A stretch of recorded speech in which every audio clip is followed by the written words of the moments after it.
20-30 வருஷம் நீனே முடிவு பண்ணிட்ட. 30 வருஷம் 30 வருஷங்கிறது கண்ண மூடி கண்ண தரதுல போயிடும். நாங்க இல்லாம இருப்போம். ஆனால் எங்கள் வாரிசுகள் இருப்பார்கள், சிறுத்தைகள் இருப்பார்கள், சமூக நீதி போராளிகள் இருப்பார்கள், ஜனநாயக சக்திகள் இருப்பார்கள், முற்போக்கு சக்திகள் இருப்பார்கள், சிந்தனையாளர்கள் இருப்பார்கள், சமத்துவத்தை விரும்பக்கூடியவர்கள் இருப்பார்கள். நீயே ஒரு டேட் பிக்ஸ் பண்ணிட்ட. 30 வருஷம் தான், அவ்வளவுதான் இருக்காது. அடுத்த தேர்தலை தூக்கி எறிவார்கள் மக்கள். அவங்களுக்கு ஆசை என்ன? 30 வருஷம் நாட்டை ஆளணும். நீ நாட்டை 30 வருஷம் ஆண்டு பார். அரசமைப்பு சட்டத்தை தூக்கி எறிந்து பார்.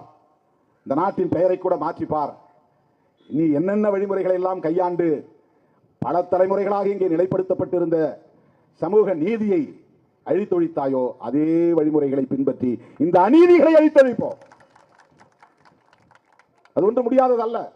இந்த சட்டத்தில் என்னென்ன ஓட்டை உடைசல் இருக்கின்றன, என்ற அநீதி இருக்கின்றன என்பதையெல்லாம் நமக்கு முன்னால் பேசிய தோழர்கள் பேசிவிட்டார்கள். அதை திரும்ப திரும்ப சொல்ல வேண்டிய அவசியம் இல்லை. அவர்களின் நோக்கம் என்ன? இஸ்லாமியர்களை பலவீனப்படுத்துவது. இஸ்லாமியர்களை என்னென்ன வகையில் எல்லாம் பலவீனப்படுத்த முடியுமோ எல்லா வகையிலும் பலவீனப்படுத்துகிறார்கள்.